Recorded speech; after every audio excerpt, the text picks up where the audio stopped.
Are there any other people that want to make a comment today that have not already brought up their sheet? If not, I can take those down before we start our meeting.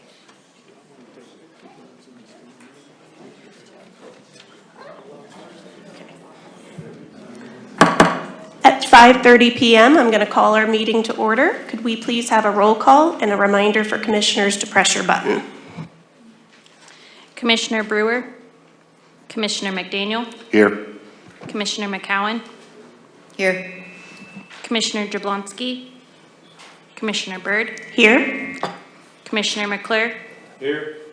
Commissioner Griffith, Here. Commissioner Kendall, Here. and Commissioner Parker. Here. We have a quorum. Starting with our consent items, item number 1, consideration of approval, acceptance, rejection, amendment, and/or postponement of the minutes as follows. Planning Commission meeting minutes of December 11th, 2025. Does any member of the commission wish to remove any item from the consent docket? Does any member of the audience wish to remove any item from the consent docket? Seeing none, I would take a motion Motion to approve. Second. and a vote. Commissioner McDaniel, Yes. Commissioner McCowan, Yes. Commissioner Byrd, Yes. Commissioner McClure, Yes.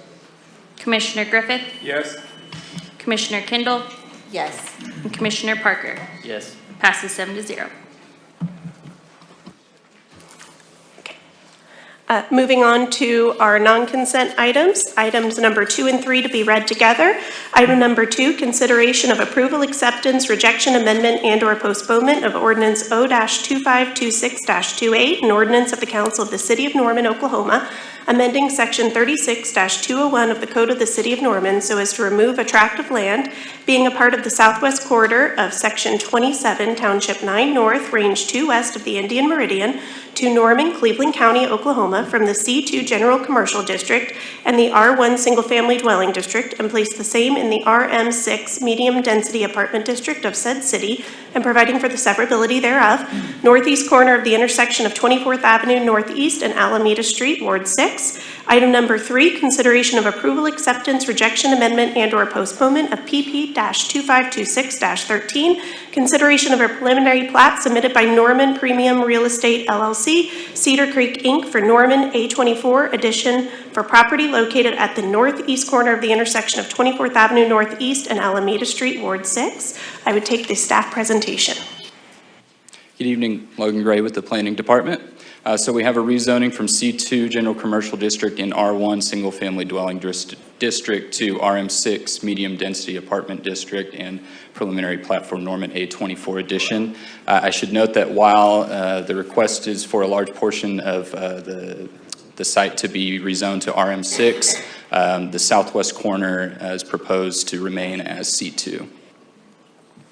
So you have the subject tract. The existing zoning, as you can see, is mostly C2. There is a small sliver on the north side that is still R1. The future land use designation for this site is mixed use. There's a creek that runs along the eastern side of the lot that is designated as open space, as you can see in the blue there on the map. You can kind of see that creek there better here. So the site is currently vacant, as I'll show in the next slide.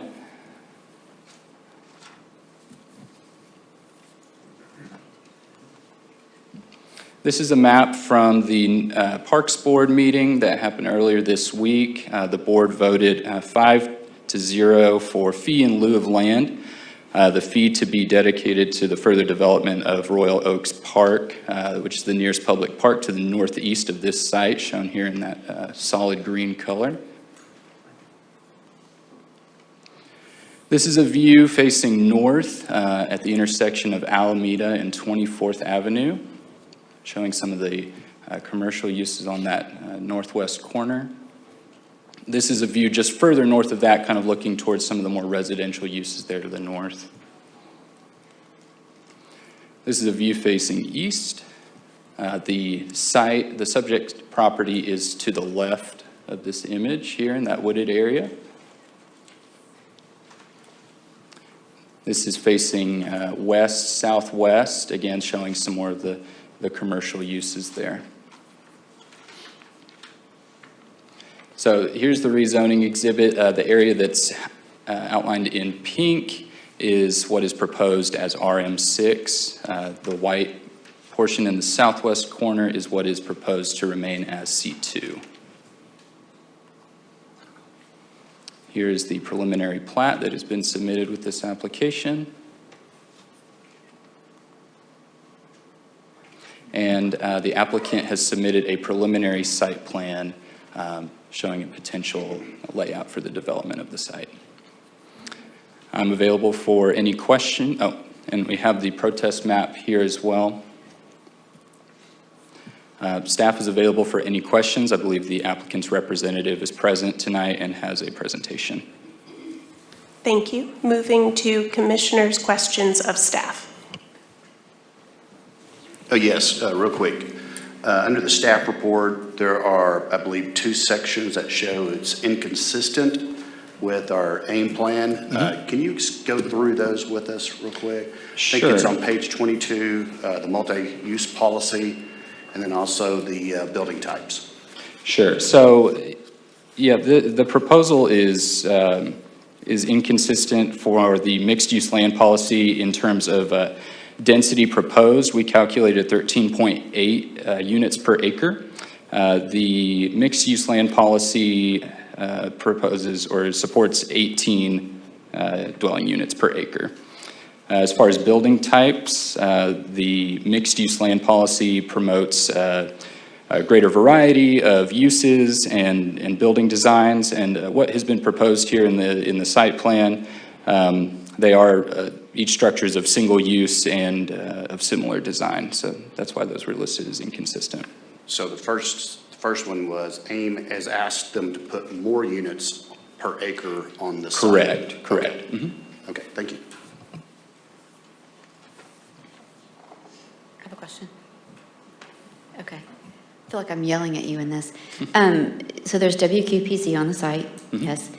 And so what are the restrictions as the developer goes in to put in this proposed plan? Can you go in and clear cut trees? Can you alter the direction of the stream? Like what are the rules and the limitations, being that there is WQPZ on the property? Sure, and I might defer to, let's see. Sorry.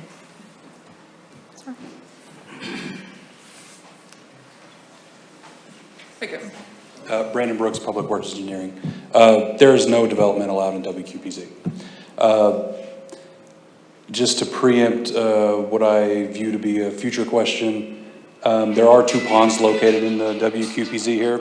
We prefer that those ponds go in there so that they can't stage any materials on the dams. And also, typically what you would see is a corresponding floodplain, but there is no floodplain in this WQPZ either. And the floodplain doesn't start until north of the property at the pond. And can you put detention ponds in the WQPZ? Yes. Okay.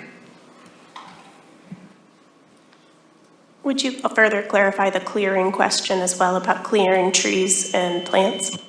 Yes, actually I can't. I don't know off the top of my head if that is actually allowed on the WQPZ, but I can follow up with you for sure.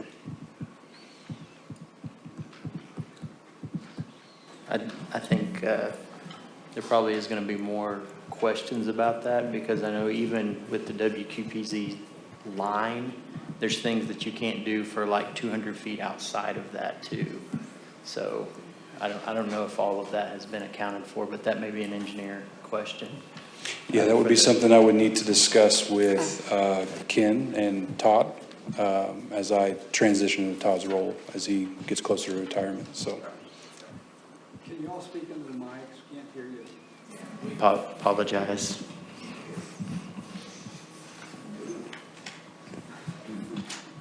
There was a question I had for staff before the meeting, just clarifying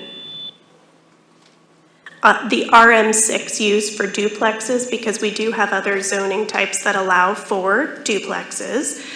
Could you just speak a little bit for the audience and for commissioners' benefit as to why an R2 zoning would not work on a site plan such as this for a single parcel?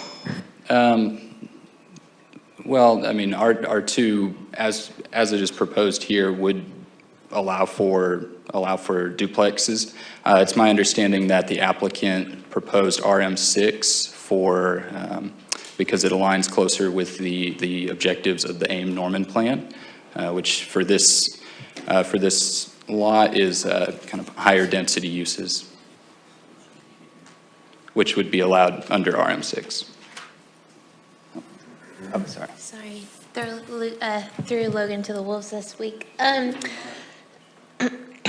So for R2, every duplex would have to be on its own lot, and as this is proposed in RM6, you can have multiple dwelling units on one lot. So the site plan would be a little different with an R2 or RM2 designation. And just about the access requirements and changes that would be required for somebody, if you could discuss that a little bit too, with changing to 31 individual lots instead of having one lot. Yes. So RM6, you can have private access, so you don't have to have a street or a designated right-of-way to access each unit. If they were to do R2, you would have to have dedicated right-of-way. They'd have to be public streets unless you did a PUD, and then they could be private. Did that create any other questions for commissioners? Okay, thank you so much. Yes. Are there any other questions for staff before we take the applicant's presentation? Seeing none, we'd hear from the applicant. Thank you.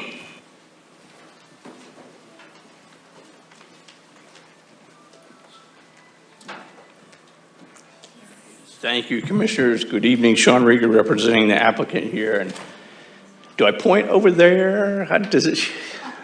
Okay, I don't want to point to the wrong screen here. So, okay, so let's go to, there we go. There's our application. So we appreciate staff's comments to you on that. I'll try to highlight some of those as well as we go through it. But that is the site. You see it there, Alameda, East Alameda and 24th Avenue Northeast. This is a site that really has been sort of crossed over. As you can see over the years, it is heavily developed all around this site. You see 7-Eleven on one corner, Sonic and First Bank and other commercial uses, kind of small commercial uses on the corners there. You see a Royal Oaks subdivision on the east and to the north. And then to the south, you see Summit Lakes. I would note that on this screen, you can kind of see, if I could point, and I apologize, Commissioners McDaniel and McCown, but I'm going to point behind you here. So you could see multifamily over here, large apartment complex, and you see the Summit Lakes Villas down here is really a fairly dense product as well, right across the street. So there is multifamily and a larger density in the immediacy of this area. This is GIS, and I just want to always show you GIS when I can, and this may help you sort of understand the question of WQPZ. This, I believe, this is your map, so I believe this is the WQPZ outline over on the side here. What you're going to see on the site plan is we put detention basins inset here and inset up here, not within the WQPZ. But the WQPZ, to just illustrate further on that, is a tool that was put in place in about 2007, and it requires that we leave it untouched unless we're going to provide an engineered option to change it, which we are not tonight. Unless you do that, you have to leave it untouched. Natural, It's intended to be a natural filter. It's intended for the water to filter through that property. You're not even allowed to mow it. I remember when that got adopted, everybody was like, well, wait a minute, we can't mow it, and you literally can't touch it. And when we file the plat, the city staff requires us to file a covenant of record with the plat that says that we have to keep it as WQPZ and untouched. And if you're on the dimension, if you go from basically around sort of the edge of this to the east, that's about 260 feet. You'll see it when we get to the addition, but if I took a straight line down here, you'll see on the site plan to the east here, that's about 260 feet, and this is heavily treed in this green area, and we can't touch it. So really, you won't even see this development from Royal Oaks to the east. It would not even be seen from that area. You can see also on this map, or actually I'll show on this one, this is infill development classic in the sense that you could see all the utilities and infrastructure. This is your map, GIS, showing the area with all the water lines and sewer lines and all the built infrastructure all around this. So this is an infill development that we're talking about tonight, not greenfield as we would call it. And so it's ripe for development. I think a lot of the protest letters that you saw and talked about basically leaving it environmental and open space and ecology. AIM does not say that, and I'm going to show you that here fairly extensively. Staff talked about the current zoning. Basically, it is all C2. C2, just so you recall, C2 is unlimited height. C2 is unlimited coverage. C2 is as intense of development category as we have in the city of Norman. In fact, when we do condemnation work, C2 is the highest valued zoning category because it is so limitless on what you can do in C2 category. So this is really a down zoning tonight. We're taking this down from C2 to RM6. We are retaining C2 on the corner because I'm going to show you again, we're retaining the four corner concept of commercial. And I think AIM basically asked us to do that. But we're showing RM6 in the other area of the development. And you can kind of start to see now, that's the detention basin carved up here outside of the WQPZ, and the other detention basin down here again outside of the WQPZ. Let's talk about AIM, because AIM really is probably the focus of this discussion. When we had pre-development in this room, it was interesting, and then I talked about AIM that night. And it was clear that some of the residents were not aware of AIM. Were not aware that AIM had been adopted or that the planning directive of the city of Norman was that this was our new planning tool. And so we tried to talk about it. What's the sense of it and what's it talk about, what's it require? And so let's talk a little bit about it tonight. AIM talks about two categories always. In AIM, we have sort of the high-level thing called character area, which is just a very high-level altitude look of what do we kind of generally want this area to look like. And then we have the land use. Now, character area you cannot amend. Character area in AIM is just unamendable. It is what has been adopted of what we want the area to look like. Land use you can amend. We can ask for an amendment to land use. We are not tonight. We are within the land use category. I'll talk about the two inconsistencies they mentioned. I don't think we are inconsistent on one of those. And the other one, I think the inconsistency is to the benefit of the neighborhood. So, character area. Character area is basically saying, you see the pink stripe through the middle, cuts just a little bit under half of the property to say that that is basically a corridor of, and you can imagine that is basically commercial corridor, arterial street. They want it to mainly stay commercial and more high intensity. Suburban, the purple, is kind of what you think of it as suburban, residential, more of the living area of the property. But land use is probably what we need to talk about most. The land use of this property is shown as purple mixed use. I'll show you in a minute how we view that. And then civic to the bottom left is basically Irving Middle School and all of those ball fields around Irving Middle School that are to the east of Irving. A large site, if you're familiar with that property, it's a large area of land that Norman Public Schools has down there. And then to the north is the Royal Oak subdivision to the north and east. Interesting to note though that AIM actually, as adopted, said that Royal Oaks should be urban medium.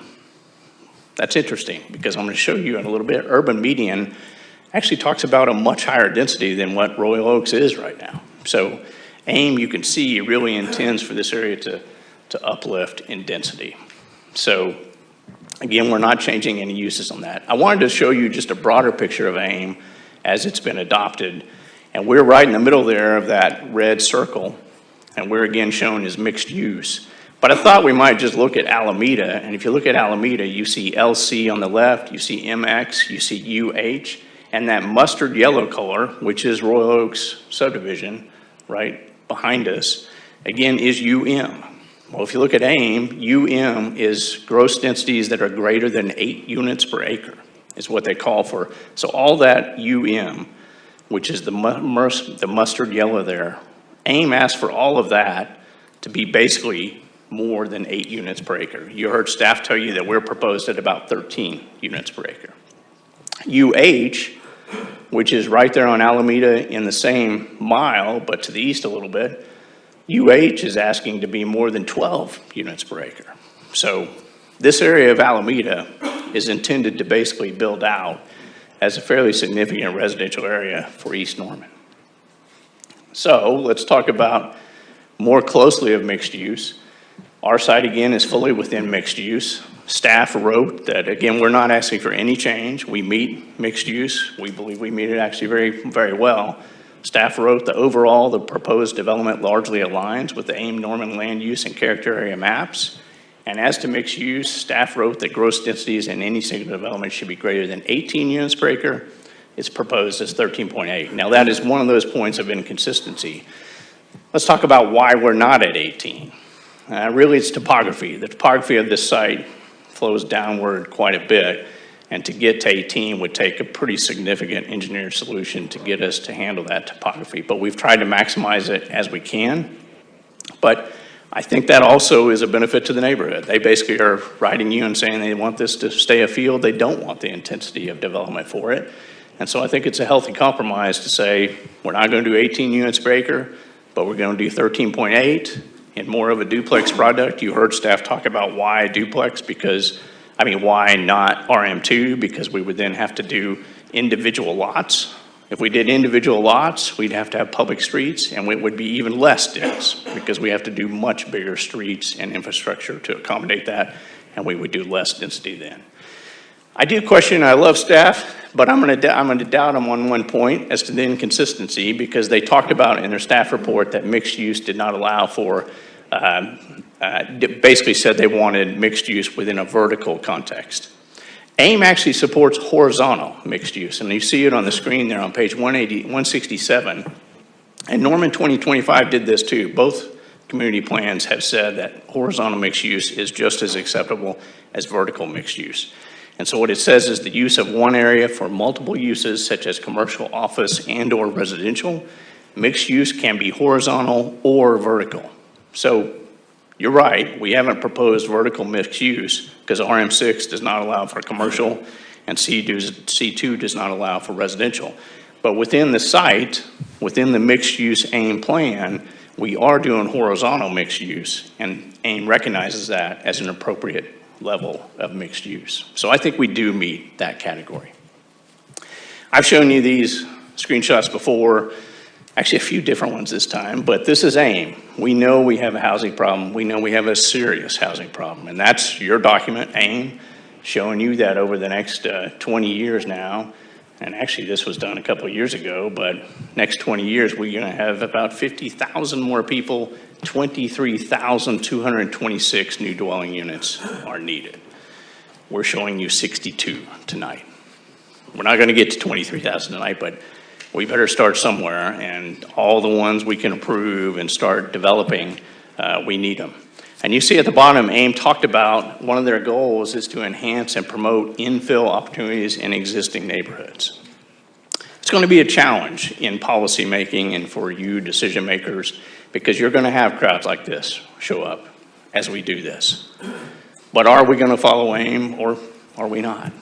Are we going to try to go in with infill development and put more density, as AIM calls for, all over Norman, all over East Norman, West Norman, really everywhere, to try to get to that goal?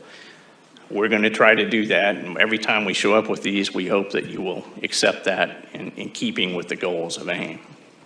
Here's the site plan that's shown to you. 62 multifamily units, basically those are all duplexes. Again, RM6 allows us to do that without each duplex being a lot, but RM6 allows for it in terms of duplex, single-family units, all of those things. Basically, it's a fairly simple concept, duplexes around the perimeter and duplexes in the middle. I would want you to look back at the AIM plan on the lower right, and you see it was corridor to keep the pink corridor across just a little bit less than the lower half. We've done that, we think, with keeping the commercial on the corner and AIM keeping suburban at the top. We've done that, I think, with keeping basically the residential concept to the top.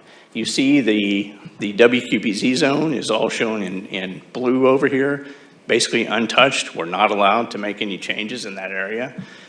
We have to put the covenant that says it can be changed. That is heavily treed, so all these houses on the right, I don't think there's any way they would even see 260 feet roughly from that line to that line through heavy trees and WQPZ zone. The commercial corner, we keep the commercial corner, about a 10,000 square foot building, and you see the parking around it. So that's the preliminary plat. Preliminary plat is 2 lots. Again, for RM6, we can do 1 lot for all those residential uses. If we did RM2 or R2 or R1, it would have to be individual lots for all of those different units. We're just having 1 lot for all those units. You can start to see the topography right there that we're having to deal with. So we have to deal with that, and we can deal with that in a much easier fashion when we have multiple structures, because we don't have to have the same finished floor on the one structure across that whole site. WQPZ area is about 4 acres on the east side over here. Each lot, 2 different lots. One lot's about 8.57 acres, the one lot for the multifamily, and the other lot is about 1.41 acres. Preliminary plat, one of the protest letters talked about infrastructure and congestion and difficulties of the public systems. Well, staff does give a recommendation on the preliminary plats, and here they recommend approval, and really a pretty glowing report for us. They said access management code compliance, met it, no site distance problems. The location of this access meets all of the requirements of the EDC, engineering design criteria. They found no traffic operational issues. They found capacity exceeds demand in this area, and no additional off-site improvements are anticipated. And when you look at the chart, if you ever look down in the charts of these things, they talk about a percentage of capacity for the traffic, of demand, of existing versus proposed, and we are way below max capacity on this for these arterials. There's really quite a lot of capacity in this area of Norman. There is a protest. I assume they're all behind me tonight. You can see, actually, this map was updated. I think there is one other protest on the adjacency to the property right up here that I'm not showing, so just be aware that I think that just came in after I put this up. But let's talk about their letter. Basically, it looked like they circulated a form letter in the lower right here. Almost all of the protests are signed on this form letter. And when you look at their bullet points of protest, I think they're contradictory. It's about an 8 point, I think tonight it's shown as a 9-point-something% protest, 9.93, I think, Whitney? Yeah, so we're still below a 10% protest, but a little higher than what I show on the screen here. But if you look at these 5 bullets that they all signed onto, it's interesting that the first bullet, they actually talk about how the existing zoning have served them well. Well, perhaps that's a misunderstanding, I don't know, but the existing zoning is C2, as intense as you will ever find anywhere in the city of Norman. It's not built, but if I can go get a permit tomorrow to put a Dollar General, fast food, a hotel, I can cover that site with concrete buildings entirely under C2 as it sits right now. So that bullet that they put on the first item, and it's been C2, by the way, since August of 1970. It was adopted as zoning of C2 in August of 1970. So over 54 years now, it's been known to be commercial C2 intense zoning on that corner. So the other 4 bullets they put on the on the protest talk about loss of open space and wildlife, preserving this space for environmental, ecology, stormwater. Well, those two bullets, we actually have satisfied by keeping the WQBZ zone as it is. And open space in AIM, when you read the report, the staff report talks about open space as basically providing those items. It doesn't specifically say in reference to the protest letters, but if you talk about open space in AIM, it talks about leaving that as a corridor for wildlife and ecology. And so we've effectively done that in the open space of AIM. And then their last two bullets talk about strain on infrastructure, traffic, and congestion. Well, you saw the report from preliminary plat from staff where we have no issues of any of that. But I think it's interesting that the first bullet really directly contradicts the final four bullets in that protest letter. We were at Parks Monday. We appreciate the city very much for hosting a special board meeting after the holidays to get us in before Planning Commission. We were at Parks Board on Monday, and the city wrote in that staff report, the city does not seek to acquire such a small parcel of land for park development. As you're aware, in park development, when we do development, we have three choices. We can dedicate a public park based on a calculation, a predetermined calculation. In this case, that public park would have been 1/4 of an acre. So city staff did not want 1/4 of an acre park. That'd be about a 100-foot by 100-foot park. Instead, they basically supported us and more or less encouraged us to just do fee in lieu of, so that then they can take that money and put it into the parks of Royal Oaks Park to the northeast. We will have sidewalks, of course, that connect to the arteries that take them straight up into those areas to get to those parks, and that was the preferred solution. So unanimously, Parks Board agreed that we want fee in lieu of in this solution. Now we're showing you the site plan in context, and so you can see relative to the size of the structures. What I wanted to show you is I put this red box on there, but you can see how I think the designers tried very hard to basically line up the commercial across the top and across the side with the commercial corner that already exists. So they've basically tried to make it a 4-corner commercial corner in relative similar scale, in relative similar size to what is on the other 3 corners. And then the rest of it becomes the multifamily solution of the RM6. And if you look at the scale of those duplexes right there, think about, first of all, it's not that different than the R1 behind it, but look at it as compared to Summit Villas across the street. You're starting to be fairly similar in scale and concept of the multifamily in that area. WQPZ zone, again, fully protected right here, maintains the 4-corner commercial, and we're adding housings, densities in keeping with the area generally and in keeping with AIM, I think in very much a similar way.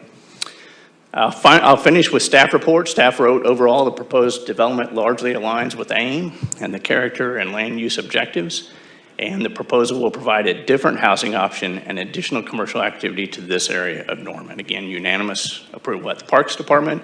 And with that, I'm happy to answer any questions you have, and I thank you very much for your time tonight. Thank you. Any questions by commissioners for the applicant? Yes, sir. Oh, there it works. Has the developer, do they have any idea what might be proposed for the commercial corner? No, Commissioner. Oftentimes these are done as speculative developments with small units. In fact, that's shown right now as 6 small units of commercial. So we don't know what that would be, but C2 will allow it to be anything. For a small site like that, you're talking just a little over an acre. You wouldn't see anything too very intense for that small of a site, but I think it would be keeping with the 4-corner small commercial concept. You mentioned something about a Dollar General, I think. Well, that might be profitable there. Yeah, probably wouldn't fit on that site. It would fit on the larger site if we left it alone, but I don't think it would really fit on the small site like that. Thank you. Yeah. Okay, you mentioned the current site is zone C2. You mentioned a little bit about what could go there by right today. Right. What are some other things that could potentially go there by right today? C2 allows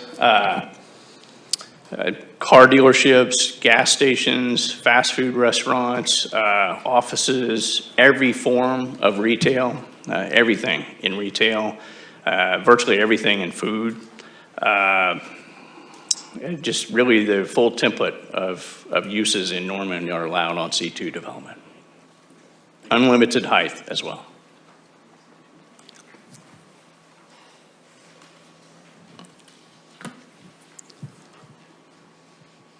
I could read you the list if that would be helpful. Okay.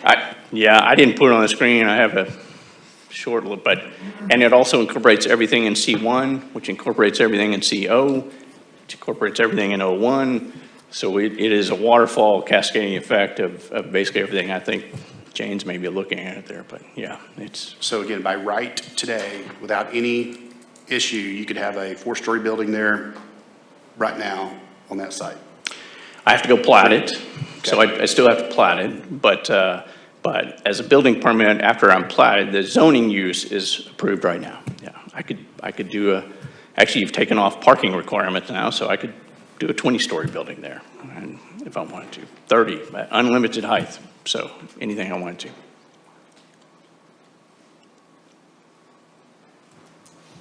Are there any additional questions for the applicant by commissioners? Okay, seeing none, I'll move to audience comments. Thank you. I'm going to call you up by name. Sorry, I'm trying to work on the echo, but when you come to the microphone, please be sure to state your name and your address for the record. I don't start the counter until after you've done that. Again, if you would like a 30-second warning before your time is up, please let us know. At the end of the 3 minutes, I will thank you for your comments, and we won't be able to hear any further comments. So the time does go quick, and we appreciate everybody coming. I'm going to start with Patricia Kerr. Okay, thank you. My name is Patricia Kerr, 2709 Lockwood Drive, Norman, Oklahoma, 73071, which is pretty good because I just got here in 24. So, speaking of which, I am one of those protesters. And I'm not speaking on behalf of the HOA. I'm just going to speak on behalf of me and what I've noticed. So we are interconnected. This little stream, lakes you see over in Summit Lake over there by the bank, our lake, the whole stream, it's all one ecosystem. And I just want to know if they did an EA at least, or did they do an environmental impact statement? Probably not, since it's a very small plat, but an EA, right? Environmental assessment, 16 years in an engineering firm. I know a little bit. Anyways, it's all interconnected. And I can tell you this because in 24, I was amazed by the amount of birds that I saw at our own little Tranquility Lake. I saw egrets, I saw herons, I saw, can you believe it? I saw a whooping crane, I saw eagles, I saw everything. I couldn't believe how many things were here. Pelicans. 200 pelicans flew into our lake. This year, nothing. But you know why? They're working on the dam over at Summit Lake. So that causes a whole impact on the whole ecosystem. Now, I have no problem with them putting something in there. I just want them to have an understanding that it impacts the whole environment. So I just want them to understand that there's an impact, and maybe when they're planning what they're going to put in there, that they think of height, they think of sounds, and they think of lights. Those are the 3 things that the Audubon Society says impact the birds the most.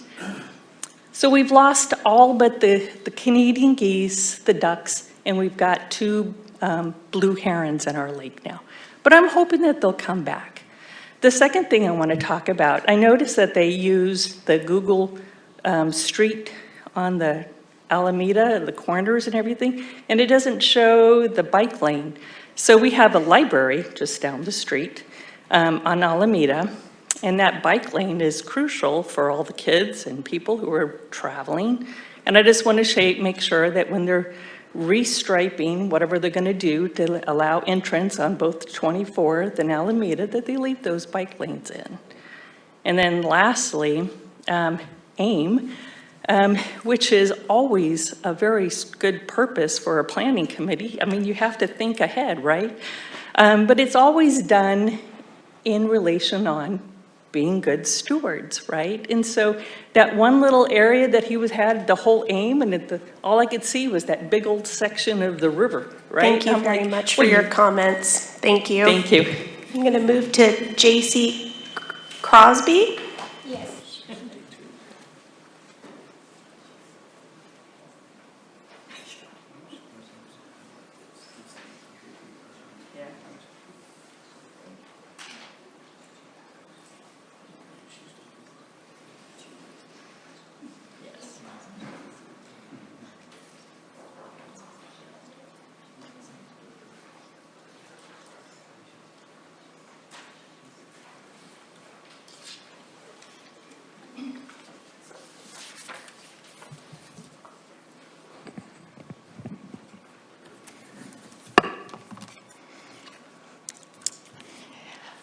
J.C. Crosby at 204 Mountain Oaks. These are photos of about 100 to 200 densely packed trees in the rezoning zone. An important creek is also in this rezoning area. The area of the creek is bordering on the eastern side of the rezoning area, and across from the creek is the Water Quality Protection Zone, which land has been set aside to always be undisturbed and kept in nature's habitat as it always will be. For 25 years, the creek has taken stormwater, put it into our lake, benefiting wildlife and also benefiting our water, and then straight on down to Lake Thunderbird. With this project, we will see a lot of trees taken down, a lot of erosion, and harm to the creek. But the city has committed to maintaining our waterways. And this flyer, two-sided flyer, was in our water bill talking about what residents could do and how important maintaining the waterways is. And I quote, "Maintaining buffers and vegetation areas around waterways helps to provide wildlife habitat, reduces pollutants, and reduces erosion."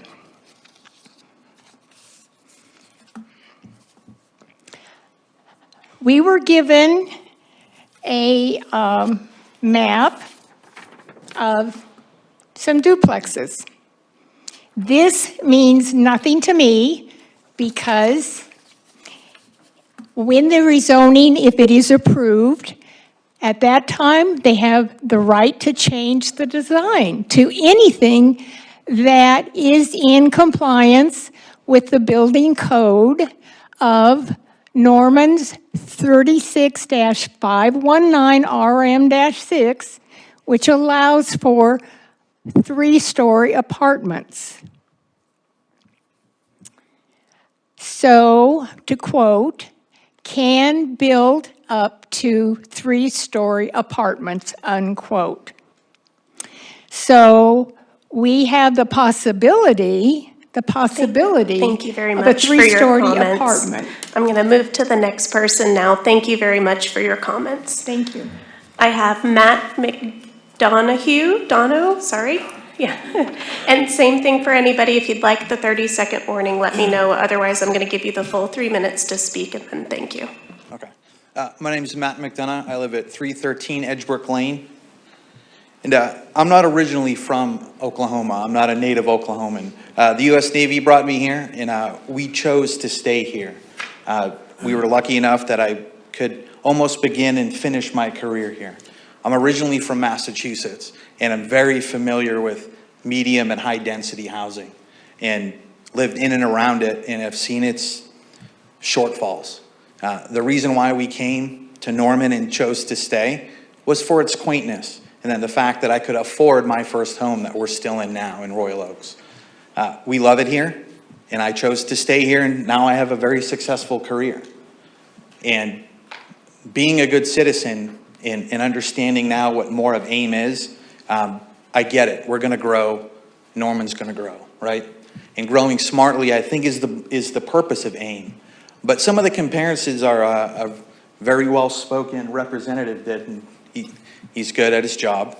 You know, I see a lot of my neighbors here, and what nobody wants to see is 3-story apartments devaluing our homes, because that's what I think most of us are afraid of. I don't want the value of my first home to go down because we have, high density or medium density, low cost housing.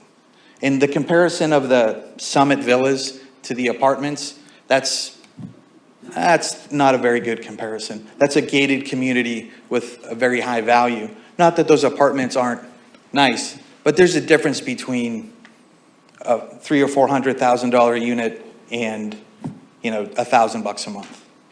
There's a difference there. And for the civic or the commercial use, there are so many commercial sites here in Norman that remain empty. I think that is a tool that this group is going to use to keep the mixed use, and I don't think there's any rules they're going to build it and it's going to remain empty, like a lot of the other C2 use here around Lowe's, around, there's so many empty buildings here. Maybe a grocery store would probably be better. I mean, I wouldn't mind either a neighborhood Walmart for that C2 would be great. A new grocery store, something different. And again, I get it. Progress is coming. I know there's a development that's going further east. One thing to consider with all this density is fire safety and safety. We're going to pile all these houses in, all these roofs. We just got rain today after a month, and we're going to pile high density, or I don't know how many lots per acre, and we're going to pile all these people in. I remember Washington being overrun when my kid, who's now 24, was there, 10, 15 years ago. And we're going to add more units. We're going to stress out Irving and stress out Washington. Thank you very much for Thank your you. comments. Mary Jean Green.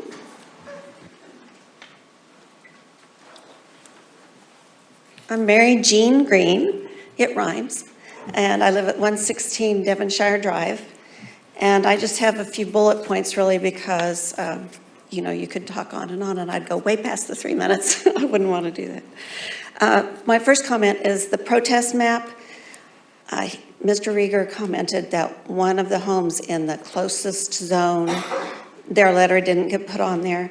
My next door neighbor, who could not come tonight but would have because she had surgery yesterday, she had sent in a letter. It scanned in. I checked for it because her house was not on the map either. So that's at least one more. So papers can stick together or whatever, but the numbers should really be checked. Our concerns, we are opposed to it. Our concerns are, of course, for our property value. As Mr. McDonough just said, there is a big difference between a gated community of privately owned townhomes and what this is going to be. And we are concerned about property values. And as far as the watershed area, we were all given an impression of, we knew that this protection zone was there. Our impression was that it was larger than it is. And having taken a walk a week ago around our lake, the creek, because of the work going upstream, has spread out. So I don't know how much more that's going to happen. I don't know how this is going to impact it. I don't know what the studies that they did before they started the work on the Summit Lake showed. But sometimes reports and studies are not representative of what actual life turns into, what the real story becomes. The numbers on the traffic count that they did when they turned this in, it just looks low. I don't know when it was done. It might have been in there. I didn't remember seeing it. But there's a lot of traffic on Alameda and 24th with the commuters right now. So these are all big concerns. These are concerns that I've been hearing from other people. And one more comment, another neighbor who has young children, they plan to keep this as their home. One of the reasons was because their kids will be able to walk home in the future from Irving. And they're concerned about it continuing to be a nice area for that. So those are my points. Thank you. Thank you. Rick Green? Now you get the B side. Rick Green, 116 Devonshire Drive. I have a few comments myself,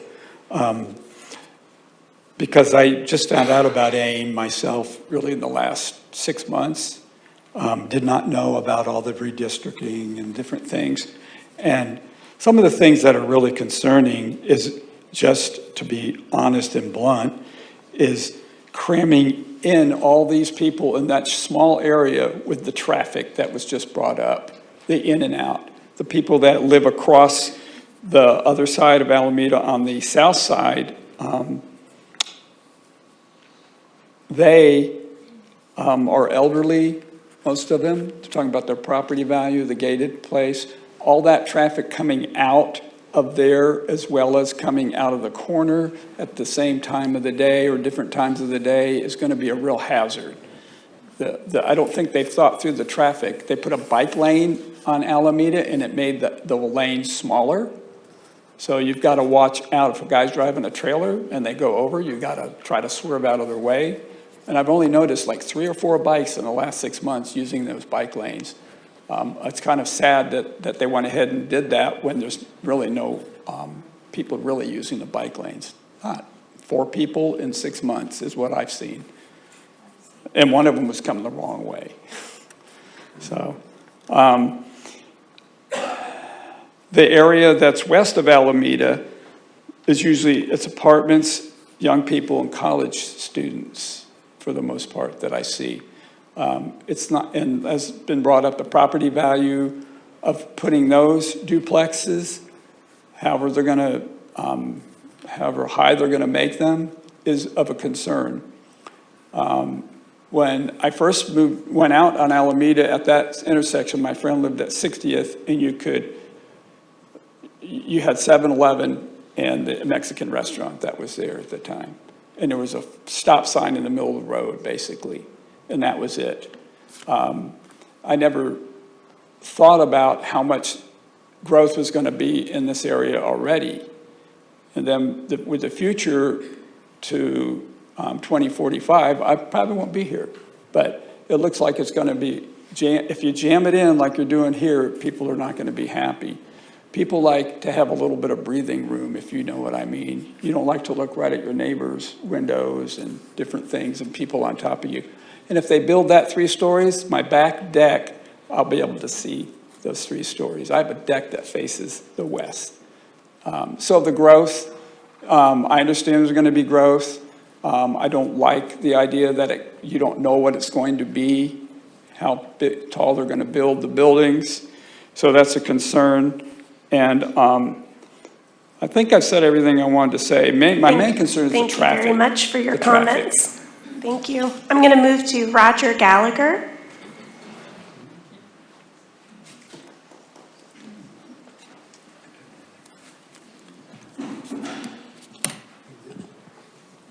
Roger Gallagher, 2513 Woodsong, Royal Oaks. We've lived there 10, going on 11 years.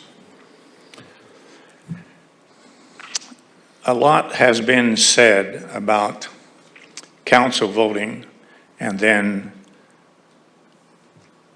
coming up with a meeting and listening to something that you're going to do. Council has not done its job yet. It's here for the Planning Commission. And when you see the housing with maybe 10 feet among the plan for the 62 homes, how many people here live in a house where there are only 10 feet to the next house? Or with 2 cars, how many people park their cars or fill their garages and then put them out in the road instead of they have no space. The lake is another problem. Summit Lakes had a crack in the dam, if you remember that years ago. Jim, you do. And they went through the people in Summit Lakes to get approximately $700 apiece to put together a surety money for fixing the lake, fixing the creek that was going to become a flue because the little earthen dam had cracks in it and it was a poor job of what concrete they used on. Now that's never been fixed yet. So that drains directly into that lake into Royal Oaks. That's not a slush lake or not anything like that. It's the main artery to that pond that's about 3 or 4 tenths long in Royal Oaks. It's a nice scenic fish-filled lake, and you can fish there and you can pull out 5 to 10 pound bass now and then, not all the time. But it's good for recreation, and it's a centerpiece to people who want to walk. It's surrounded by a concrete sidewalk. So those things now are falling into consideration, because if you pass this, then planning has given permission to the council to vote on it, and the builders now can do what they want within some expanded sits. It's just, it doesn't make sense that you vote on something through that has so many faults and so many Thank you very much proposed for your problems. comments. Thank you. Thank you. That is the end of the cards that I have received. Is anybody else here that wanted to make a comment that didn't turn a card in? I would allow you to come up just same way. Make sure you state your name and address for the record, and we'll have you heard too. I'm side B of what you just heard. Ann Gallagher, 2513 Woodsong. I have a couple of comments. I made some of these comments at the pre-planning as well. My first question, though, is traffic and crime. Has anyone spoken, not you guys, has anyone spoken to the police department to discuss that kind of density going into that area? I think that's something that needs to be looked at. The second one is schools. Irving and Washington are already overcrowded. There are already prefabs at Washington Elementary. Has anybody spoken to the Norman Public Schools administration to get their input on how much of an impact that is going to have on crowding in those schools? We don't have enough teachers as it is. I am a retired speech-language pathologist with 40 years in the school system. Somebody needs to pay attention. Third, if we have any children in that area and there's a 7-Eleven across the street, do you think they're going to walk down to the corner and use the light to cross that street? There needs to be fencing totally encasing 24th Avenue. Otherwise, you're asking for trouble, not you. You know what I'm talking about. Royal Oaks Park. There's no direct path to Royal Oaks Park from that area. There's no roadway, there's no pathway. That's a long distance. I was on the Parks Board, I understand this. I understand fee in lieu of land, but that's gonna be an issue. Summit Lake, Summit Villas, we already broached on that, but if you're gonna compare this area to Summit Villas, then it needs to be a gated community. Problem solved. If you're going to make that kind of comparison to very expensive, I had several friends living there who were retired. There's no comparison to putting 62 units versus Summit Lake Villas. None. Thank you. Thank you very much. And then, yep, I knew we had another hand. Thanks. Hi, my name is Susan Parker, and I live at 312 Waterfront Drive. And my house backs up to the lake, and we have this wonderful, wonderful walkway that goes around there. I am really concerned about an influx of people coming in and using the walkway to go back to the park. I feel really safe right now with my neighborhood and all the people that walk around there, but I don't think I would have that kind of feeling of safety to have an apartment complex or a whole bunch of other people that have access to the lake area and to the park area. Because our lake is supposed to be fishing for residents only. You know, are you going to include them? This is really empowering the safety of the neighborhood. Thank you. May I make one point about the lake? I'm so sorry, but since you've already had your comment, we wouldn't be able to take an additional comment. Did anybody else want to make a comment? Go ahead. Hello, Keith Steinkamp, 441 Waterfront Drive, and thanks everybody for your service. I think that several of the things that have been stated tonight are really significant. There's some very differing views between the presentation that was made, which I think was very pro, let's do this project, but I think the reality of the life and being in the neighborhood is going to be quite a bit different than some of the comments that were made on that. So first of all, it's been covered. It's not appropriate to compare Summit Lakes to what's being proposed here at all, especially with that these can be changed to 3-story apartments. The traffic congestion is going to be pretty significant. This is proposed to put all of these units right here on the corner where there's already congestion, and then everybody's supposed to be coming in and out and trying to make turns into there. So that's going to be a big problem. The lake access that Susan was talking about, the Royal Oaks neighborhood, their homeowners, the homeowners pay for all of the maintenance of that area, not the park that's on the other side, but that whole area is paid for by the Royal Oaks residents, and partly because we want it to be more safe, and so that's definitely going to be diminished with all these people having additional access to it. And so this is very inconsistent with the character of the neighborhood. It's a complete clash with the Summit Lakes area and the Royal Oaks area.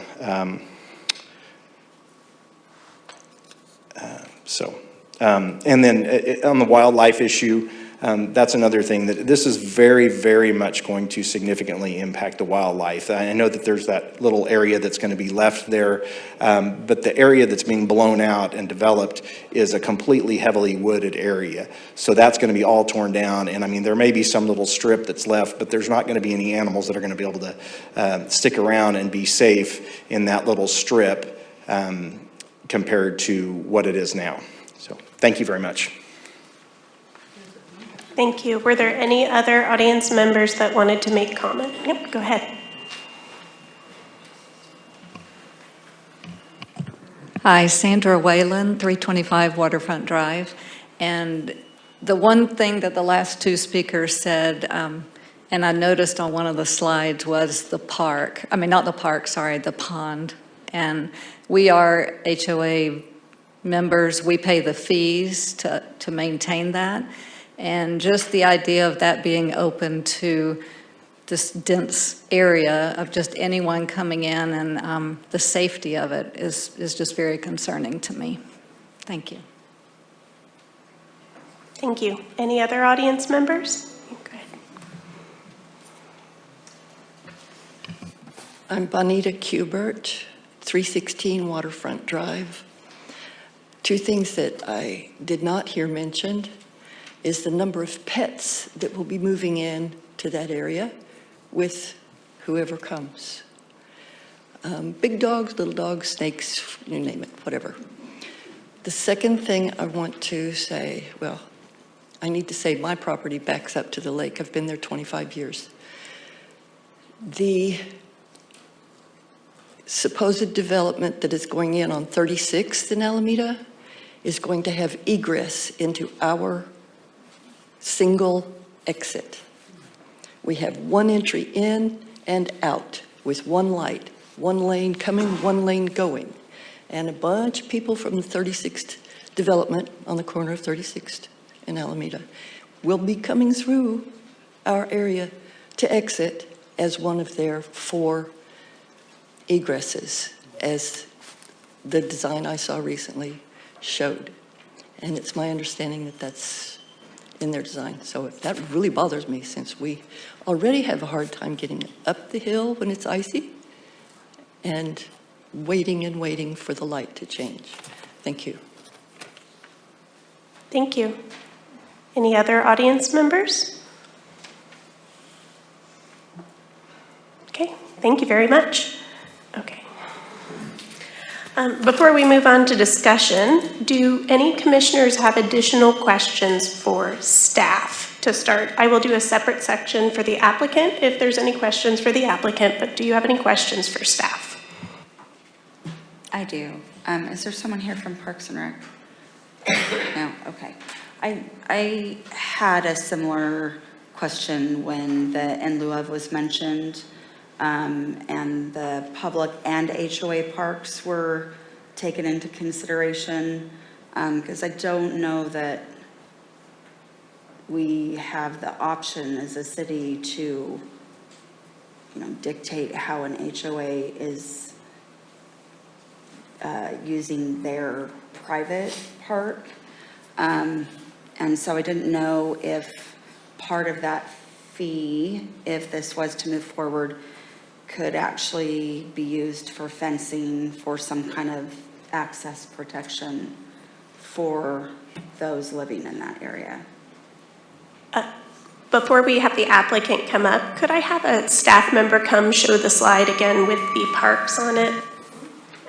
Included the private park and the public park. Yeah, they're next to each other. Sean said they actually talked about that at Park Board. So if you want him to tell you what they said. Use the mic, please. Yes, I would love, if Sean was there and heard firsthand, I would love to hear from him. That would be great. Thank you. Thank you.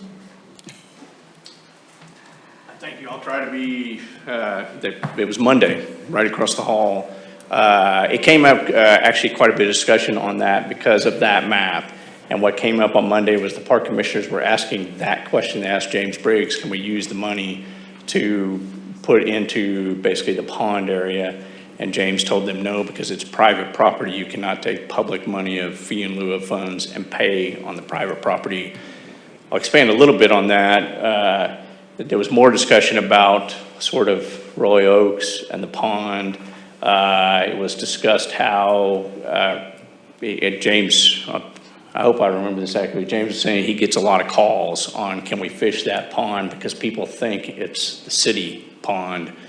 And he said he's constantly telling people, we don't manage that pond, you'll have to talk to the HOA, and that's up to the HOA. And then he told the Parks Board about how some HOAs heavily restrict their ponds and have massive signage all around them saying, don't come on here unless you're a neighborhood. And he talked about how some HOAs don't. And I don't remember what he said this one did, but he said he gets a lot of calls about it. I want to be very clear tonight. We have not asked for, don't expect, don't anticipate, have no intention of our residents to use the private HOA and pond. And was mentioned we don't have access. What James Briggs talked to the Parks Board about and what he proposed to them through our application is this will have sidewalks that connect directly to Alameda Street. If you go down the public sidewalks of Alameda Street and then go up through the public sidewalks of the neighborhood, it will take you straight to Royal Oaks Parks. We have no intention, desire, plan, or anything else to go up through the private HOA neighborhood. So I hope that answers your question. Thank you for clarifying that. While you're there, my Yes, ma'am. other question, can you clarify the height that you're intending Yes. the duplexes to be? Yeah, 2 stories would be all we intend to put up there. So not 3? No, ma'am. No. Okay, thank you. RM6 allows for 3. We have no intention to do 3, and it wouldn't be affordable to do 3 either in this context, so, yeah. Okay, thank you for clarifying that. Thank you. In relation to the fencing question, could the city also possibly clarify because we do have a gap between this parcel and this park. We know that we can't build in the WQPZ, so I don't believe this applicant would be able to put a fence on their property because of the WQPZ that would prevent physical access. Could the HOA put a fence on their part, or are they also in a WQPZ? So I would like to know if that HOA could put a fence there. It's my understanding nothing can be placed in the WQPZ, so let's see if it's on another.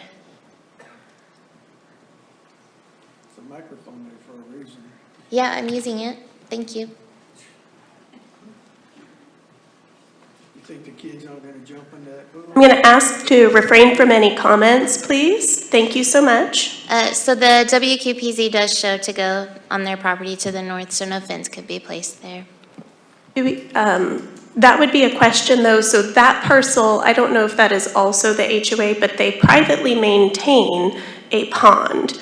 That pond, theoretically, depending on when WQPZ was put in, could have been before the WQPZ, but possibly is not technically in WQPZ, or maybe became WQPZ, because I don't know how they're able to maintain it if it is in a WQPZ. So I would be very interested for council to know at this point if that HOA would be allowed to put a fence in, because I think I know one of the neighbors in here who also backs up to that lake. Most of these neighbors don't have fencing necessary.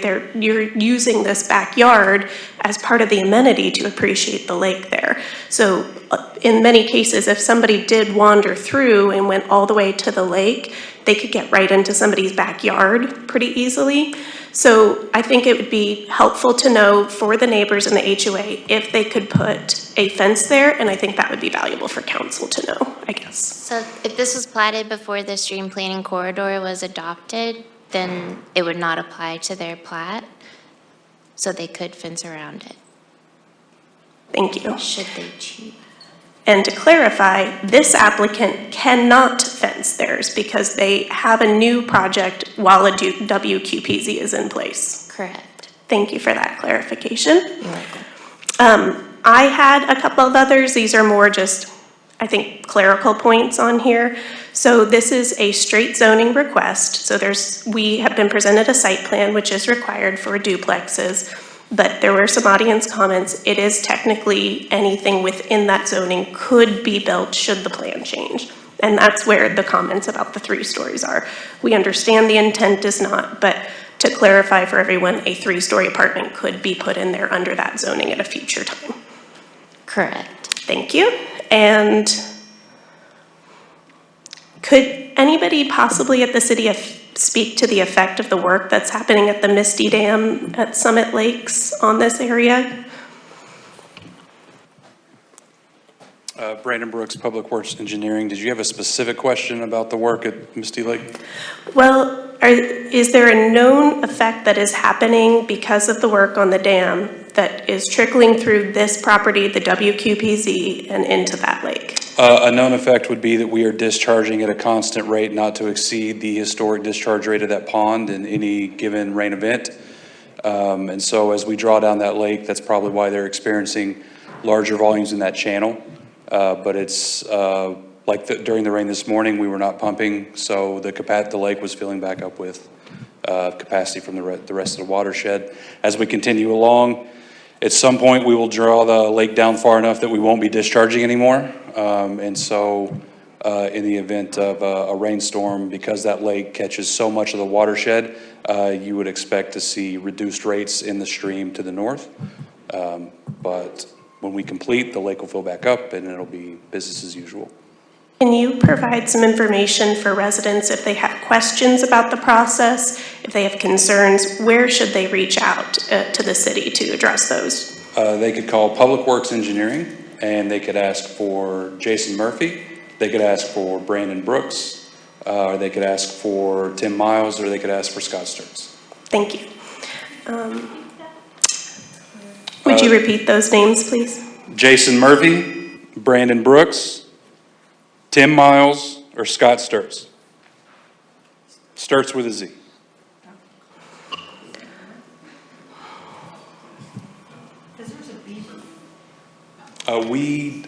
Public Works would not have the ability to address beavers. I know, so he lives on that, the property that they're trying to do, and that's why we're having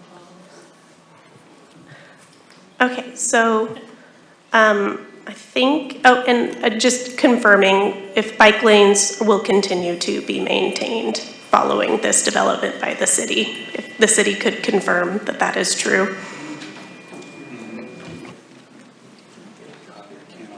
And sidewalks.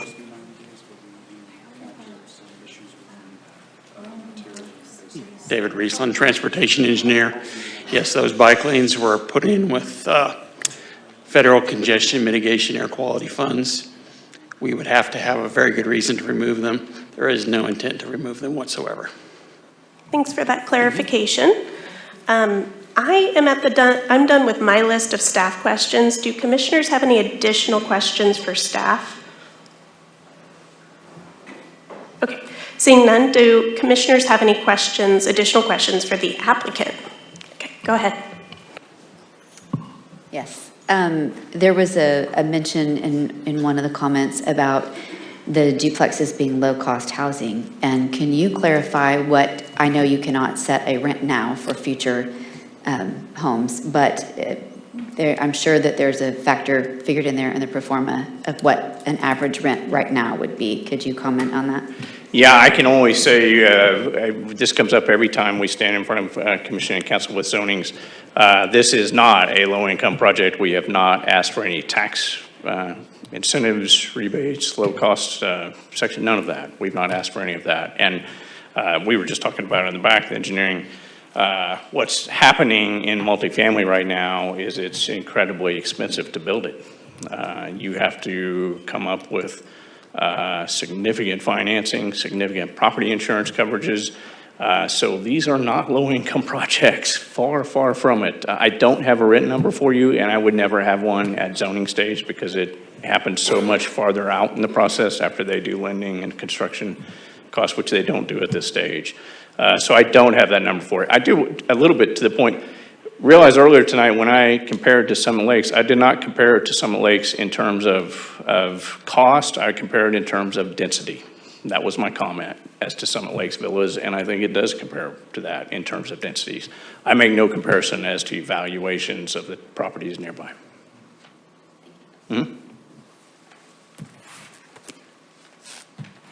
Would you go ahead and speak to how schools get funding with ad valorem taxes and how, in general, just the school concern about the crowding of schools and where some funding may come from this project or students may come from that and end up?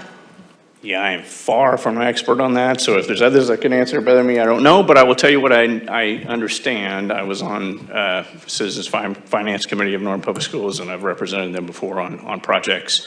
I believe they are paid mostly by pupil, per the state counts, by their pupils. They do get ad valorem taxes, which is county property taxes, that pay. I do not know the percentages or the mill levels, or I apologize, not enough of an expert to tell you that, but they do get property taxes paid into the school district. And so as this builds out, then the ad valorem property taxes would increase from this property, and presumably some part of that would make it to the school system. As to pupil counts, largely school districts are also funded by the state legislature based on their student count, I believe. Ms. Kendall may be able to answer all this better than I, but so as students go into these, it raises the population of the school district and they get additional funds in that manner. It comes up a lot of times in zonings, housing, schools. How do you deal with that? It's not really connected in a lot of ways. The cities don't, in my experience of all these years, never really have seen the city discuss that or consider that in the zoning process, because I think the schools generally plan for growth and generally plan that growth will happen in their districts and plan for that In the same way you're planning for it, they're planning for that in terms of additional student counts. Are they planning for it on specific sites? I doubt it, probably not, but in a general context of planning for growth in the schools, I think they do that all the time. I hope that answered your questions, and if there's others, hopefully could answer it better. Yes, thank you. Are there other questions for the applicant before we let him sit down? Okay, thank you. Thank And I can answer the question on the millage. If you want to know, you can look up your property tax bill, Cleveland County Assessor. You will see millage for schools on there. You will also see bonds on there as well. When the base assessment increases, the percentage, the amount of money based on that percentage would also increase. So potentially these schools would be getting more money from the county than they were previously if the value of that property increased. Now, what the schools do with it, I can't speak to. I think other people are more an expert on that. That's more of a school board question. But redistricting happens to help with the offload. The prefab buildings happen, additions are happening at all the schools all the time too. So I don't think that's necessarily something we can address at planning, but I did know the ad valorem part, so I wanted to make sure we addressed that. I also think it's important to note pre-pandemic and post-pandemic. That's a completely different question. Post-pandemic, you have a lot more families considering alternative options to enrolling in the local public school. We have a high number of charter schools and private schools in Norman. So it would be really hard to say what percentage of those houses would actually have students going to Washington and Irving. And I don't know if that would be Norman North or Norman High. I think Norman North. It's high. Yeah. So I think it's important to also consider that it's not a direct translation into houses equal number of students in the school down the street anymore. Thank you. Okay, if there's no other questions that we have for staff or applicants, we would move to Planning Commission discussion. I've just got a few things. I live in the Summit Lakes addition. We've been there for 10 years, so we know and have been through the process of paying our, fees to rebuild the lake almost 10 years ago, and then it's finally come out and something's happened with it. But I've also seen 24th Avenue be widened through there. I've seen Alameda be widened. Like, we know that these things have been coming. There's also been a homeless encampment that was there for several years, with a lot of people living in that area that has, to my knowledge, vacated. I haven't seen them in a while. There is that aspect of, safety with kids walking back from Irving, and you see that. There's safety going across the library, I think, is the more, where we walk to the library at the top of the hill. It's almost like you hit the button and run. So this part is going to be, I think, is fairly safe. The other thing that I imagine with where we're at, if you go on Lindsay, there is a development that's what is going to be similar to what I'm imagining this is, and they're really cute little duplexes and two-story things, and so I feel like it's going to be an improvement to what the area is, and then also keeping all of the trees in the WQPZ. I don't feel like it's going to be quite this huge disruption of the space. So I'm going to be in support of this one. I'll go ahead and speak. I feel like I beat Sean up quite a bit on 2 months ago on a proposal that I felt did not lend itself to blending and marrying to what was near it very well. And I feel like this is so much better than what that is. I understand that as much as AIM Norman is new to many of you. It's been something that we've talked about on a daily basis for years. And so it is new to developers, it's new to us, it's new to the council. And so all of the plans that we're listening to, we are looking back and forth between documents to make sure that something is not too aggressive or out of place. And I do feel like if done as two-story, I don't think you're gonna have low income. I do think it is going to be complementary to your property value. I do share concerns about traffic.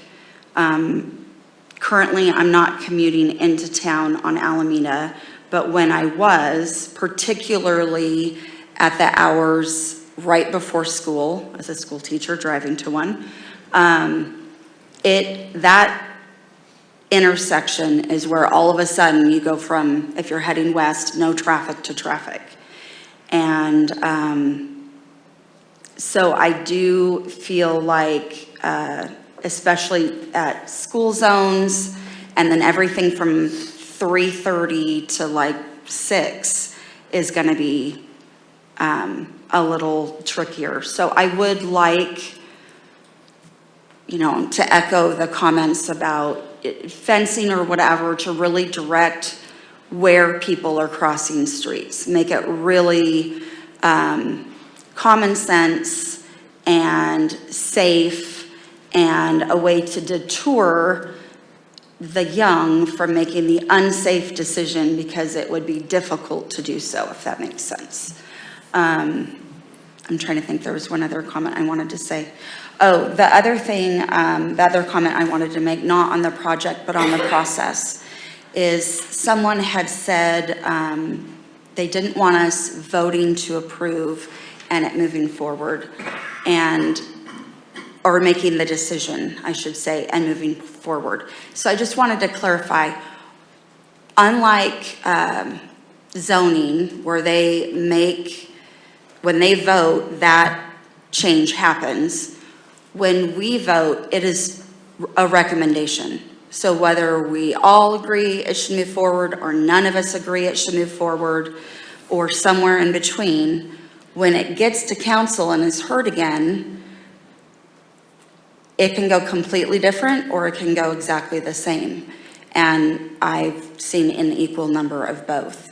So we are tasked as volunteers to get to know what is the AIM plan, what are the ordinances, and we ask lots of questions because there's a lot of newness, so that we can make the best recommendation we can. But regardless of what our recommendation is, it is up to council whether it is approved or not. So hopefully that clarifies what our role is and what your next steps are. And that's it. I had a comment related to that, so I'm just going to jump in and then maybe we can go down the line while we're going. So the comment was specifically that Planning Commission gives permission to council, and we don't permit anything. We serve them, so thank you. We serve them to give them a recommendation vote, and as she said, we've had our version of an upset where we have voted unanimously to approve and they've unanimously voted to deny, and vice versa. The process from here, remember, your council members are elected officials. They have public contact information, including emails and phone numbers that you can reach out to them. We do read every single protest and piece of paper that comes in. There was I think about 120 pages of the form letter, but I still clicked through every single one to make sure there wasn't something different on any of them. So we do read all of them. I do encourage you to put your thoughts in writing, because you are timed for public comment at council as well, but there is no time limit on the number of pages or comments that you make in writing. And there was a comment about the additional protests that maybe had been left out. There is an opportunity to do the protest process and for those maps to change when they go to council. So that was my comment for that. I also had one other comment about didn't know about AIM, which I understand it was a big project that was taken on by the city, but the everyday citizen didn't know. And I wanted to also share that we have another zoning initiative coming up following AIM. We are planning to redo the entire zoning code. So that C2 that we're talking about, RM6, is going to be completely probably replaced and redefined in the coming months, year. There was an RFP out, which I believe a vendor has been selected for. And do we maybe have an ETA, like a very loose ETA of when that might get started, Jane? So we did select a consultant for that. We're still working on the scope with them, and the contract has not been, completed yet, but we're hoping within the next 3 months or so, we will have that before council for approval, and then we'll get the advisory committee together and start working on that.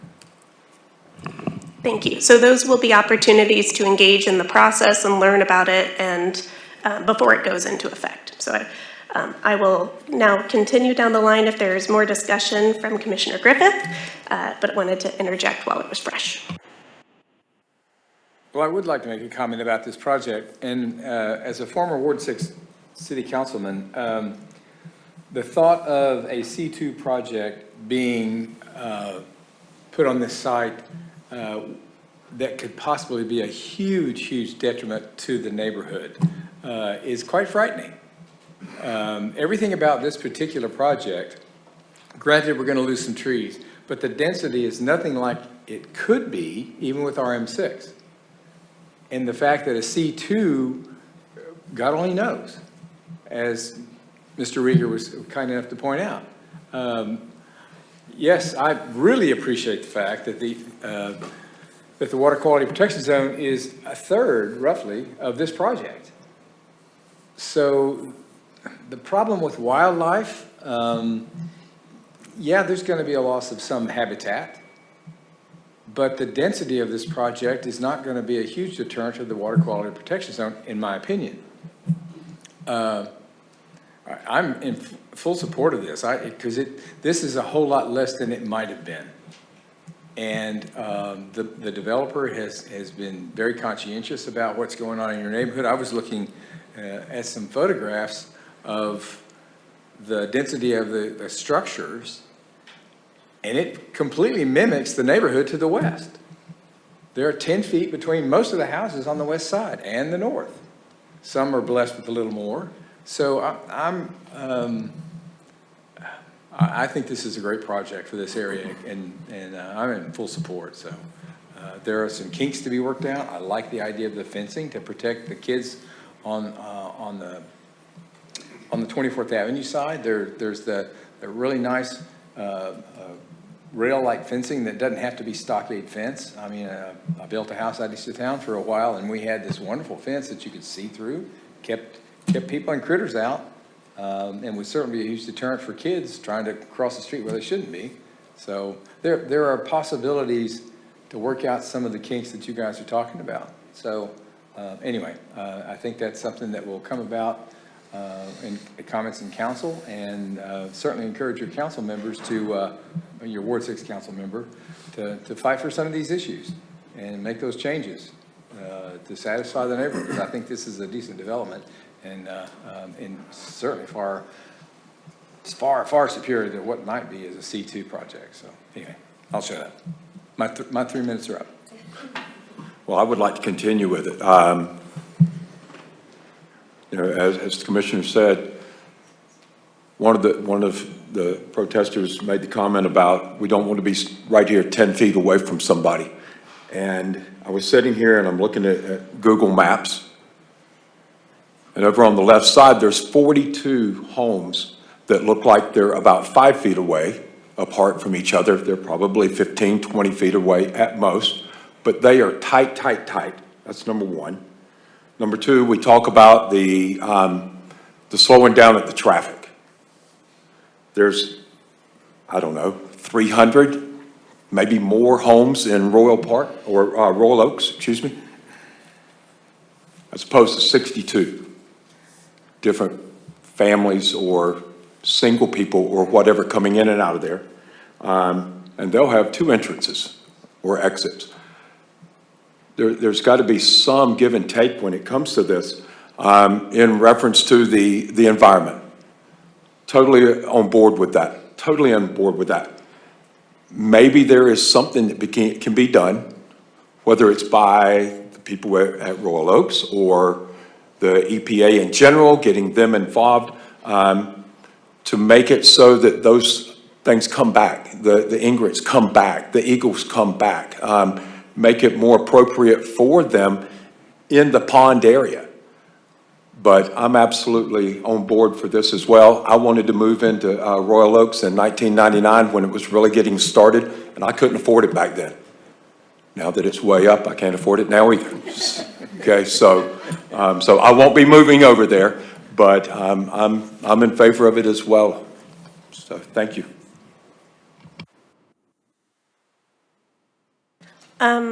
I guess I'm in line, so I'll go. I just wanted to say I appreciate everybody coming out. I know it takes time out of your day to come down here and to take the time to put in your letters. We do really appreciate that. And I appreciated some of the additional information we gained from there. For example, the pelicans, I was very surprised by that. And then I heard about the 5 to 10 pound bass, and then I knew why the pelicans came. So we do very much appreciate it. That said, sometimes we will vote in ways that you may not like. Hopefully you got the information on how to continue along your process. I plan to vote in support of this project. I did feel like it was appropriate for this hard corner, for this commercial district on here. I think hopefully there's some information to help you guys going forward and some tools that you'll have working with the city. But I did feel like this was an appropriate project, appropriate density. I liked putting some more residential in instead of having the entire site as commercial.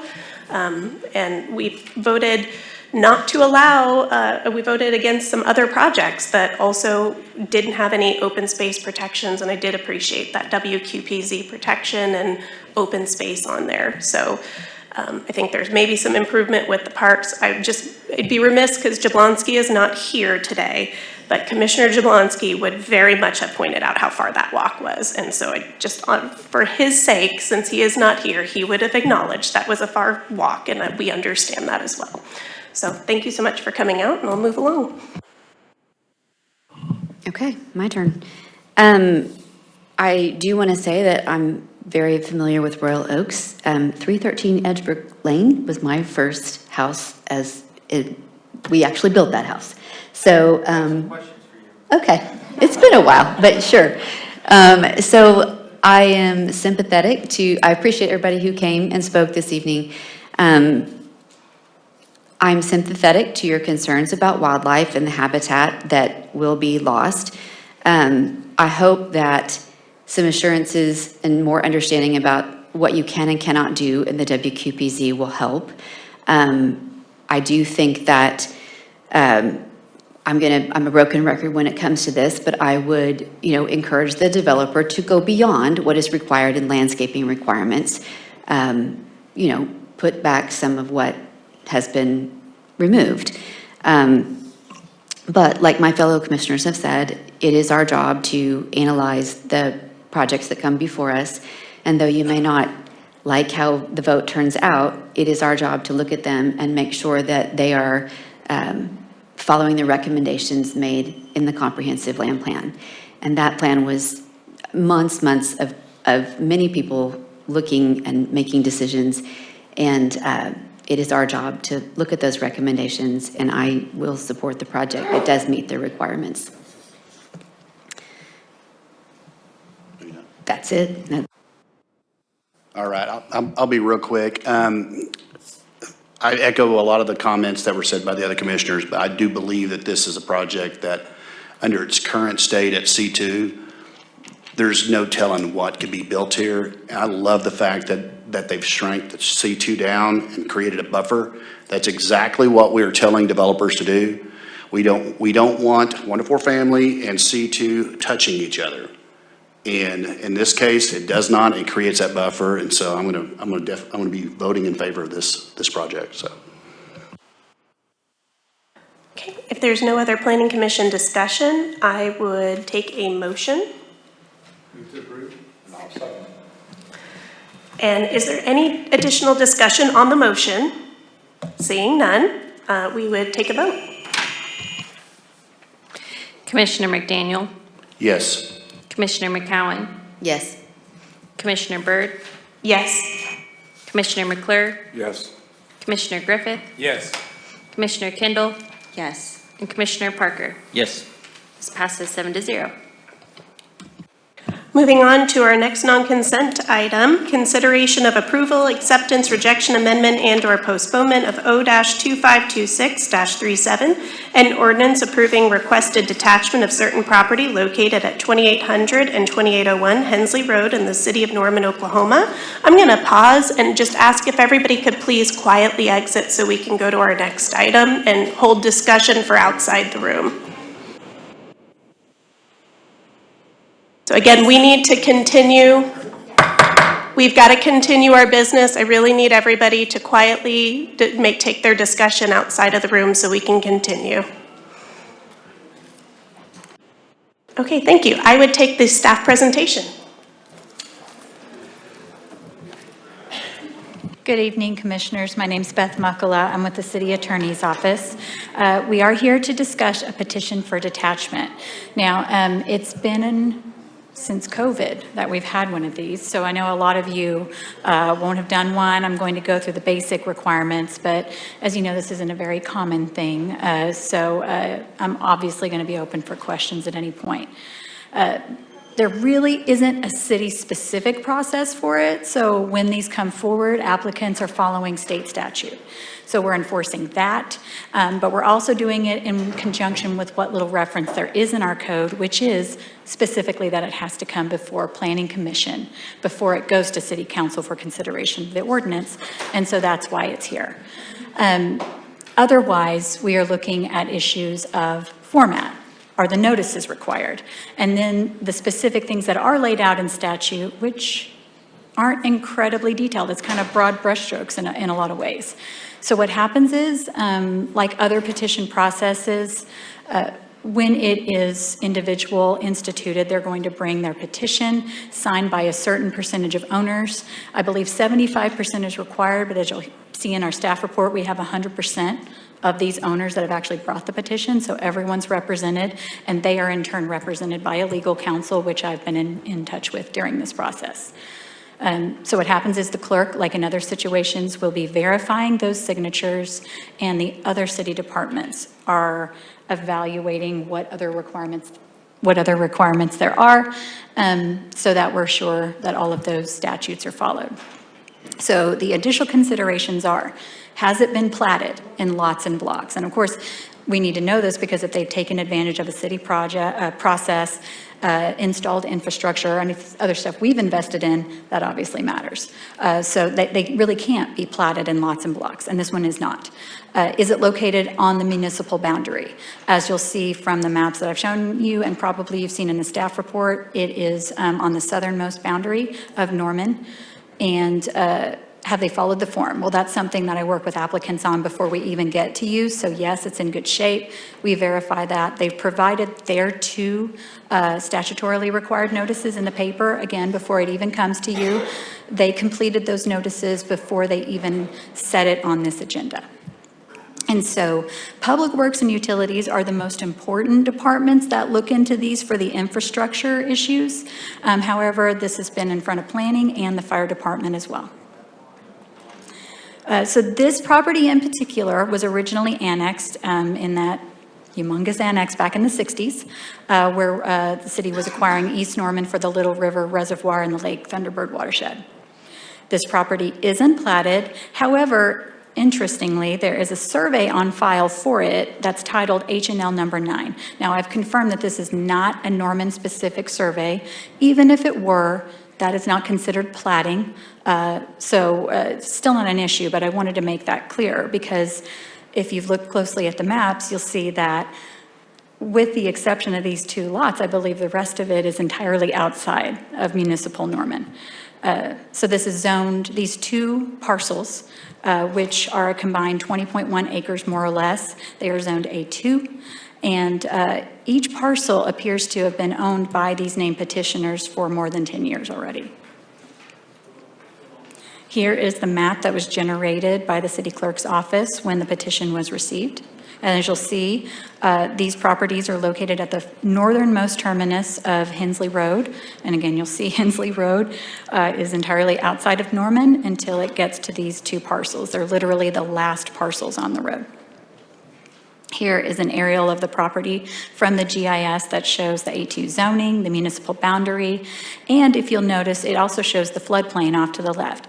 Both of these parcels are entirely outside of that. WQPZ, Stream Planning Corridor, none of that is implicated in this case.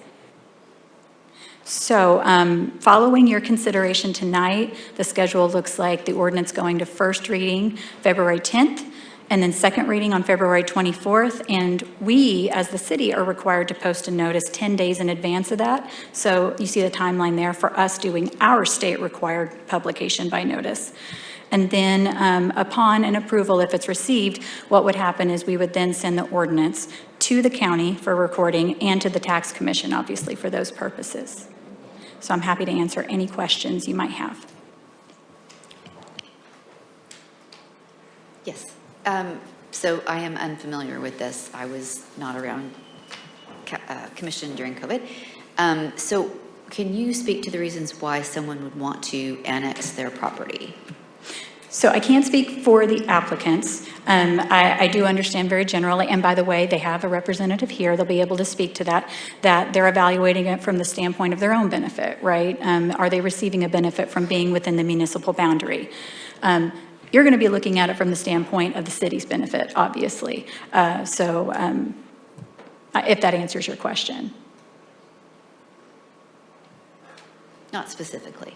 Okay. So, I mean, what advantages would there be for someone to de-annex from the city? Again, I'll let them speak for their specific reasons, but one might be when they're in the city of Norman, they're subject to our regulations. They're subject to our zoning, our building, our development codes. If they are de-annexed, they will be unincorporated county, which has significantly fewer regulations. Also taxes and bonds. Also taxes and bonds. Any other questions for staff before we bring the applicant up? Are they receiving any benefits from the city currently? Oh, I'm sorry. That was in the staff report, but no, there are no infrastructure that's been installed. These properties are receiving services, but that's a separate matter that can be dealt with even if they are de-annexed as a separate issue. And we have areas of Norman that are serviced by more utilities, for example, and maybe areas outside of Norman getting Norman utilities. Isn't that the case? I'm not aware of specific examples, but as far as the provision of services, cities do act outside their municipal boundaries upon certain contract principles. And I would just say that we wouldn't encourage making it a part of the actual detachment process. It's a separate matter to be handled based on our utilities department's individual determination of feasibility in each case. Any other questions for staff? If there's a presentation by the applicant, we would take that. Thank you, ladies and gentlemen. My name is James Carlton, representing the applicants, Marshall Britton, Douglas Burton, and Nicole Burton, who are sitting right back here. They are seeking, as was presented, to de-annex from the city of Norman. The primary reason they are seeking the de-annexation is they have all the burdens and really no benefits. Even to the extent of when anything has gone wrong out there, they've called the city of Norman and the response is, oh, you need to call county or you need to call some other agency. They're getting none of the benefits. The burdens are not great, but just by definition, because they are in the city limits of Norman, they have very heightened contracting requirements if they ever try to do anything out there. Everything out there they've done themselves at their own expense. Norman has provided nothing to them for this. And probably the reason you even have it annexed in was way back in the years when it was first annexed, you were concerned about the watershed and about like Thunderbird. And so I think as many years as we are down the road, you would know if there was a concern over this particular 20 acres that we're dealing with. We have two owners of that 20 acres. As I said, they're both here, 10 acres apiece, and they get no benefit from Norman, and they're not complaining about Norman, but they're complaining about the impact of anything they try to do out there from third-party private contractors. Well, we're in the city of Norman, so we've got to do this. And it considerably increases their costs for all of that without getting any attendant benefits at all. So with that, I would welcome any questions you may have for the applicants or me. Any questions by commission for the applicant?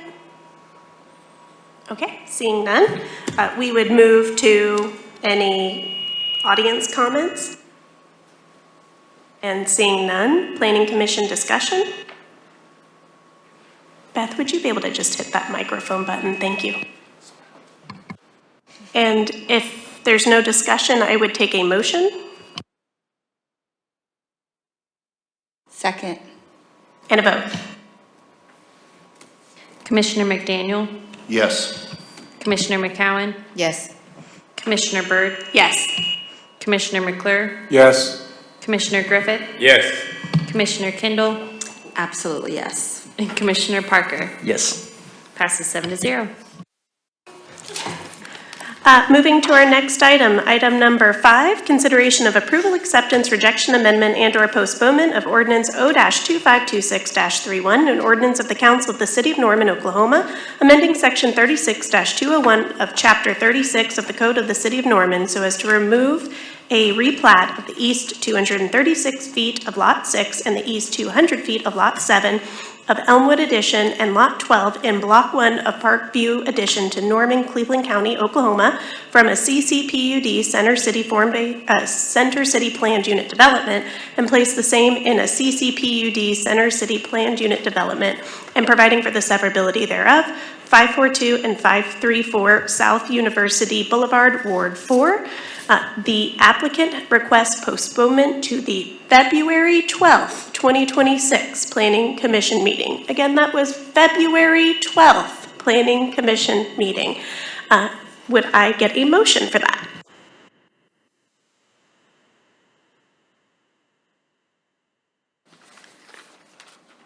I move that we postpone item 5 to the February 12th, 2026 Planning Commission meeting. And a vote. Oh, I'm sorry, any discussion on the motion?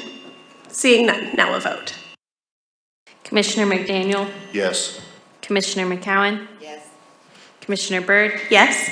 Commissioner McClure, Yes. Commissioner Griffith, Yes.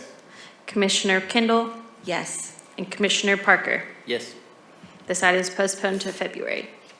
Moving to item number 6, consideration of approval, acceptance, rejection, amendment, and/or postponement of ordinance O-2526-30, an ordinance of the Council of the City of Norman, Oklahoma, amending section 36-201 of the Code of the City of Norman so as to remove lots 14 through 17 and lots 28 through 36, all of Block 4 in Hardy Rucker Addition to Norman, Cleveland County, Oklahoma, from the R1 Single Family Dwelling District and R3 Multifamily Dwelling District, and place the same in a SPUD Simple Planned Unit Development, and providing for the severability thereof, 420 East Lindsay Street, Ward 7. The applicant requests postponement to the February 12th, 2026 Planning Commission meeting.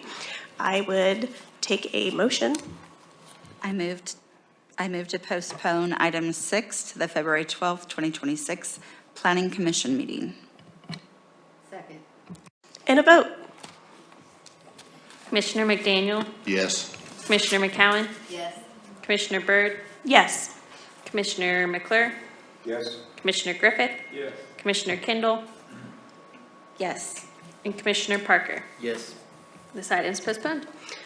Moving to item number 7, consideration of approval, acceptance, rejection, amendment, and/or postponement of ordinance O-2526-27, an ordinance of the Council of the City of Norman, Oklahoma, amending section 36-201 of the Code of the City of Norman so as to remove lots 7, 8, and 9 in Block 20 of Westport Professional Park, section 7, part of the northeast quarter of section 26, Township 9 North, Range 3 West of the Indian Meridian, and a replat of lots 2 through 8, Block 9, Westport Professional Park, Section 2 to Norman, Cleveland County, Oklahoma, from the C1 Local Commercial District and place the same in the C2 General Commercial District of said city, and providing for the severability thereof, 809, 813, 817 26th Avenue Northwest, Ward 2. This item has been withdrawn by the applicant, so no items needed on there. I do need to announce there was an item on the agenda that we will be moving to next month, which is our next item, general discussion regarding the warranting of traffic signals. That will be postponed to the February meeting. We are now in other miscellaneous discussion. Do planning staff have any? Oh, sorry, we need a motion to postpone the general discussion regarding the warranting of traffic signals. Thank you. I move to postpone the general discussion regarding the warranting of traffic signals to the February 12th, 2026 Planning Commission meeting. And a vote. Commissioner McDaniel? Yes. Commissioner McCowan? Yes. Commissioner Byrd? Yes. Commissioner McClure? Yes. Commissioner Griffith? Yes. Commissioner Kendall? Yes. And Commissioner Parker? Yes. This has been postponed. Now moving to miscellaneous comments of Planning Commission and staff. Do staff have any information for commission? Okay, seeing none, do commissioners have any comments? I have one. I don't know if it's exactly a city-sponsored event, but there is going to be a small-scale development workshop going on, put on by the Inc. Dev Alliance, who there recently was a guest lecture for. It will be February 2nd, 8:30 to 5, so it'll be before our next Planning Commission meeting. It's going to be at the standard 313 East Gray Street, Norman, Oklahoma, 73069. There is a fee, but scholarships are available, and it is really intended to be from the ground level, somebody with zero experience in development, learning some basics in a way that's very attainable and accessible. I have done this workshop before. I think it's fantastic, and I highly encourage anybody who especially has never built or developed something or wants to know more about the process to attend. So if there's no other comments for commissioners, I would declare the meeting adjourned. And at what time are we adjourned?